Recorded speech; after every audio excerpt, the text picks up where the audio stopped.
विशिष्ट शिक्षकों का जो फिटमेंट मैट्रिक्स टेबल है, यानी जो वेतन का जो टेबल है दोस्तों, वो यही टेबल है। यानी 1 to 5 का जो स्टार्टिंग बेसिक पे है वो 25,000 रुपया है, 6 to 8 का जो है वो 28,000 है, 9 10 का 31,000 है, 11 12 का 32,000 है। ये जो बेसिक पे है, ये जो सैलरी इंडेक्स है दोस्तों, बीपीएससी शिक्षक का भी सेम सैलरी इंडेक्स है।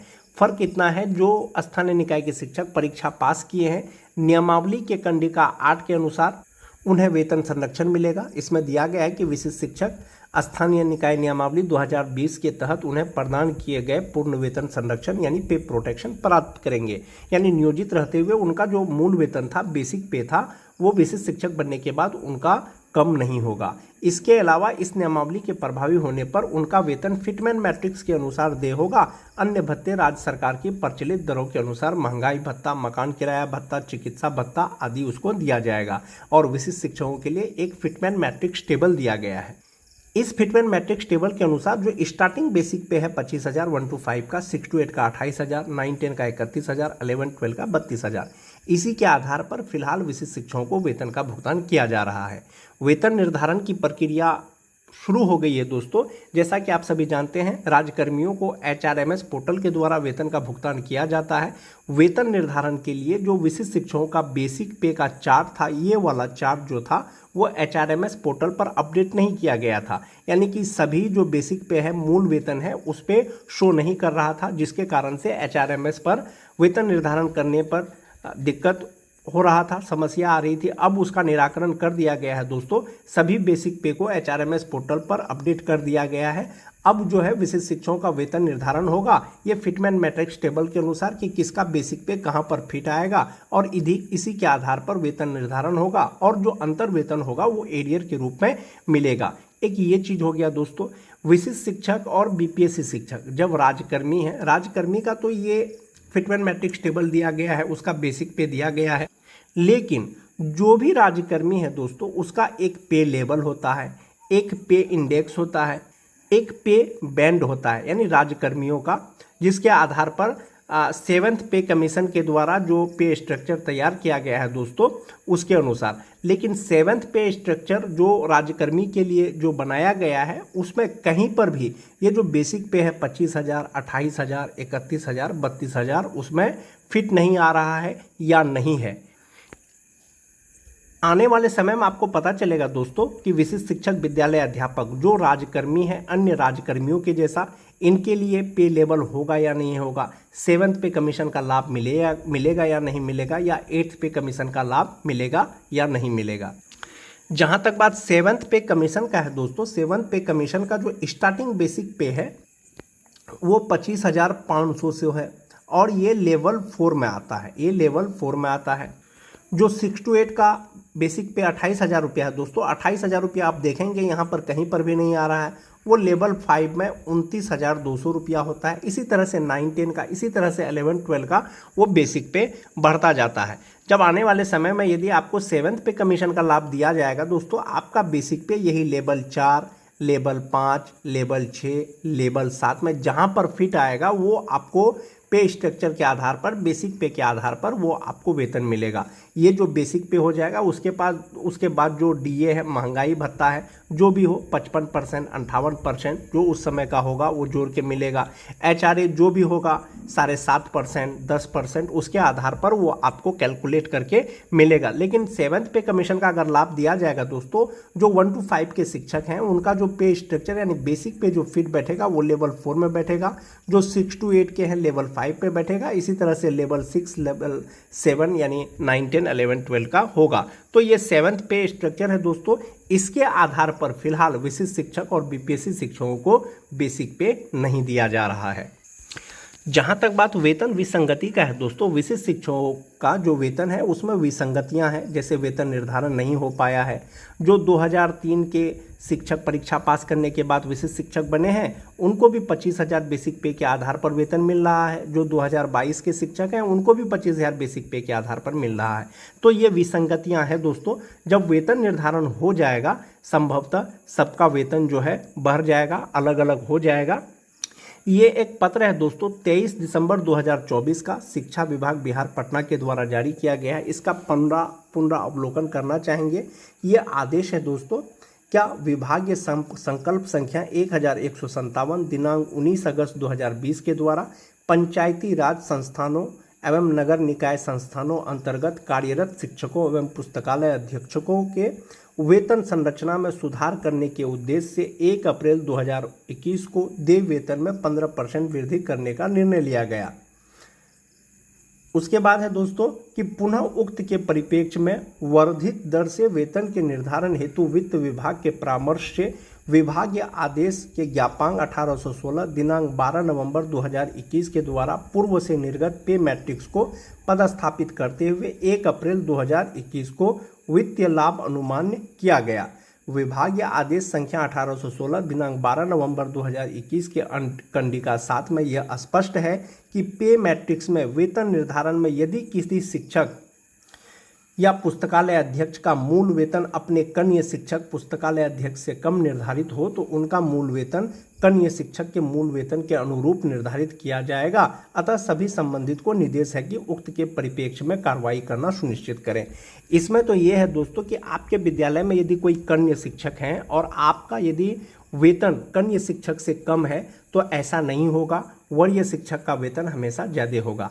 विभाग ने अब तक ये स्पष्ट नहीं किया है दोस्तों कि बीपीएससी शिक्षक सीनियर होंगे या विशिष्ट शिक्षक सीनियर होंगे। जो बीपीएससी टीआरई 1 पास करके जो विद्यालय अध्यापक बने हैं दोस्तों, उनको 2 इंक्रीमेंट मिलना चाहिए। 2 इंक्रीमेंट के साथ में उनका जो बेसिक पे होगा वो 26,000 समथिंग होना चाहिए, जबकि जो विशिष्ट शिक्षक हैं फिलहाल 25,000 या 1 इंक्रीमेंट के साथ में 25,750 के आधार पर उनको वेतन मिल रहा है। जो 2022 के शिक्षक हैं 1 इंक्रीमेंट अगर उनका जोड़ेंगे तो 25,750 रुपया ही बेसिक पे होता है, जबकि बीपीएससी टीआरई 1 वाले का 26,250 रुपया होता है, जो कि 25,750 रुपया से ज़्यादा है।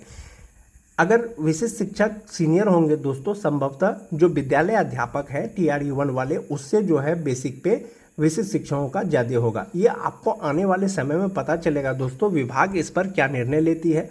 जो कमेटी अपना रिपोर्ट सौंपेगी वरीयता निर्धारण वाला कि विद्यालय में शिक्षकों का वरीयता किस प्रकार से होगा, सेवा निरंतरता दिया जाएगा या नहीं दिया जाएगा, प्रोन्नति कैसे होगा, इसके आधार पर जब कमेटी अपना रिपोर्ट सौंपेगी उसके आधार पर निर्णय लिया जाएगा। इसके लिए दोस्तों आप ये वाला सैलरी चार्ट देख सकते हैं। जो 2003 के शिक्षक हैं 1 जनवरी को बेसिक पे जो नियोजित शिक्षक हैं और जो विशिष्ट शिक्षक हैं 1 जनवरी 2026 को उनका बेसिक पे जो 2003 के हैं। जो 2003 के नियोजित शिक्षक हैं जनवरी 2026 में उनका बेसिक पे 32,290 रुपया हो जाएगा। जैसा कि मैं आपको पहले भी बताया 58% डीए के अनुसार इनका 18,728 रुपया हो जाएगा। 5% एचआरए के अनुसार 1,615 रुपया हो जाएगा। 1,000 मेडिकल का हो गया और 3,600 रुपया उनका ईपीएफ अकाउंट में जमा होगा। ग्रॉस सैलरी हो जाएगा 55,433 रुपया और इनहैंड सैलरी हो जाएगा 51,833 रुपया। ये हो गया आपका नियोजित शिक्षक जो 2003 के हैं। जो विशिष्ट शिक्षक बन गए हैं जनवरी 2026 में उनका बेसिक पे 32,620 रुपया हो जाएगा। 58% डीए के अनुसार 18,920 रुपया, 5% एचआरए के अनुसार 1,631 रुपया, 1,000 रुपया मेडिकल हो गया और इनका जो जमा होगा 12,370 रुपया जमा होगा और ग्रॉस सैलरी होगा 61,357 रुपया। इन हैंड सैलरी होगा 48,987 रुपया।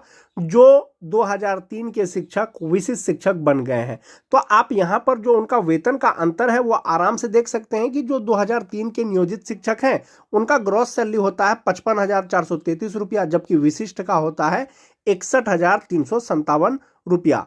तो संभवतः दोस्तों 6,000 का जो है वेतन में आपको अंतर नजर आ रहा होगा। एक 6,000 यहाँ पर हो गया। दूसरा अंतर क्या होगा कि जो नियोजित शिक्षक है उनका मात्र 3,600 रुपया उनके फ्यूचर के लिए जमा हो रहा है, जबकि जो विशिष्ट बने हैं इनका लगभग 12,370 रुपया जमा हो रहा है। तो ये सैलरी डिफरेंस है दोस्तों नियोजित और विशिष्ट का। बात करते हैं जो 2006 के नियोजित शिक्षक हैं जो अभी भी नियोजित हैं जनवरी 2026 में उनका बेसिक पे 31,340 रुपया होगा। 58% DA 18,177 रुपया हो जाएगा, 5% HRA 1,567 रुपया हो जाएगा, 1,000 मेडिकल का हो गया, ग्रॉस सैलरी होगा इनका 53,884 रुपया, इसमें से 3,600 रुपया उनका EPF अकाउंट में जमा होगा, इनहेंस सैलरी होगा 50,284 रुपया। सेम ईयर के यानी 2006 के ही अगर विशिष्ट शिक्षक की बात करें तो उनका बेसिक पे 31,670 रुपया होगा, 58% DA के अनुसार 18,369 रुपया होगा, 5% HRA 1,584 रुपया होगा, 1,000 मेडिकल का हो गया और इनका ग्रॉस सैलरी होगा 59,598 रुपया, जबकि इनका 3,600 ही जमा हो रहा था, इनका 12,009 रुपया जमा होगा और इनहेंस सैलरी हो जाएगा 47,589 रुपया। तो इनहेंस सैलरी में 2 से 3,000 या 4,000 या 5,000 का डिफरेंस नजर आएगा दोस्तों, जबकि एनपीएस में सीधा 3 टाइम्स उनका जमा होता है जो विशिष्ट शिक्षक है। और 2010 के अगर नियोजित शिक्षक की बात करें, जनवरी 2026 में उनका बेसिक पे 30,420 रुपया हो जाएगा और इसमें जो है DA HRA मेडिकल लगा करके ग्रॉस सैलरी इनका 52,385 रुपया होता है, 3,600 रुपया इनका EPF अकाउंट में जमा होता है, इनहेंस सैलरी इनका 48,785 रुपया होता है जो 2010 के नियोजित शिक्षक हैं। जो विशिष्ट शिक्षक बन गए हैं सेम ईयर के तो उनका बेसिक 35,750 रुपया हो जाएगा पे प्रोटेक्शन के अनुसार, एक इंक्रीमेंट के अनुसार, 58% DA, 5% HRA, 1,000 medical, gross salary हो जाएगा 57,894 रुपया, 11,660 रुपया इनका एनपीएस अकाउंट में जमा होगा, इनहेंस सैलरी बनेगा इनका 46,234 रुपया। किनका? जो 2010 के नियोजित शिक्षक हैं या जो विशिष्ट बन गए हैं।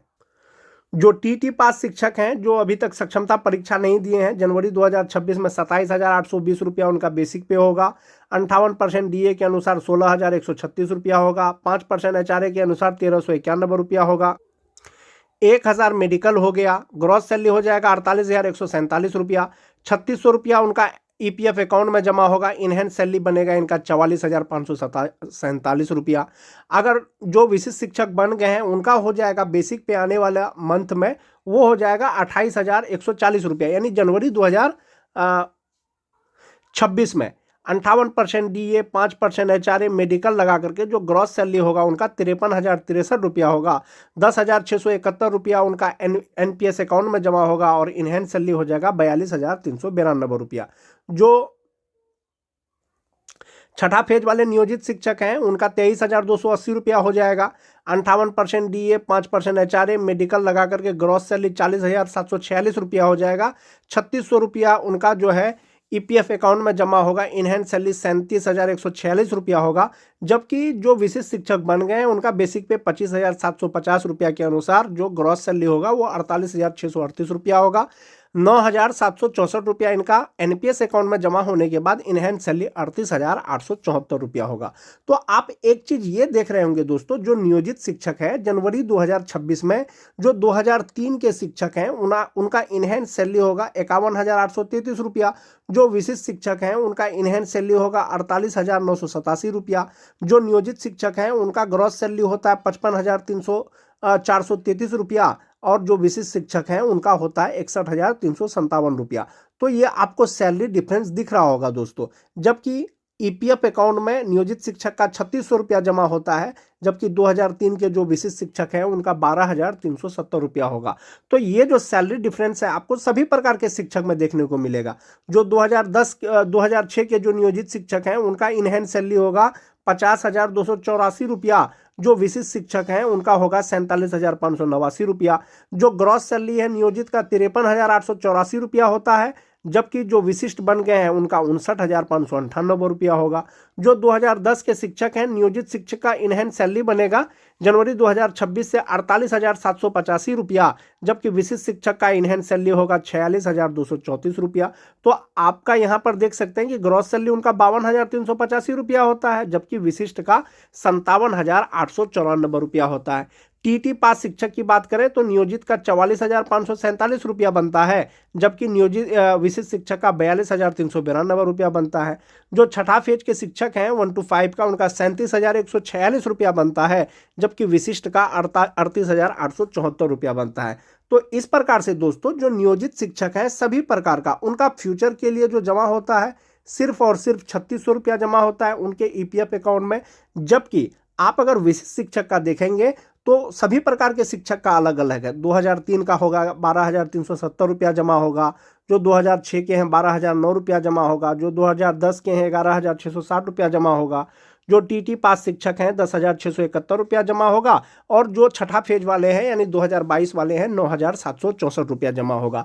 तो इस प्रकार से दोस्तों नियोजित शिक्षक का वेतन जो है कहीं ना कहीं वो कुछ कम है विशिष्ट शिक्षक की तुलना में। विशिष्ट शिक्षक का एक तो उसका एनपीएस में ज़्यादा जमा हो रहा है और उनका ग्रॉस सैलरी भी ज़्यादा है। तो ये दोस्तों आज के वीडियो में मैंने आपको कैलकुलेट करके बताया कि नियोजित शिक्षक का वेतन जनवरी 2026 से कितना होगा, या विशिष्ट शिक्षक का वेतन और जो नियोजित शिक्षक का वेतन है उस पर क्या डिफरेंस हो सकता है या कितना का अंतर हो सकता है। आज के वीडियो में दोस्तों बस इतना ही। नियोजित शिक्षकों का वेतन में एक चीज़ और बताना चाहूँगा दोस्तों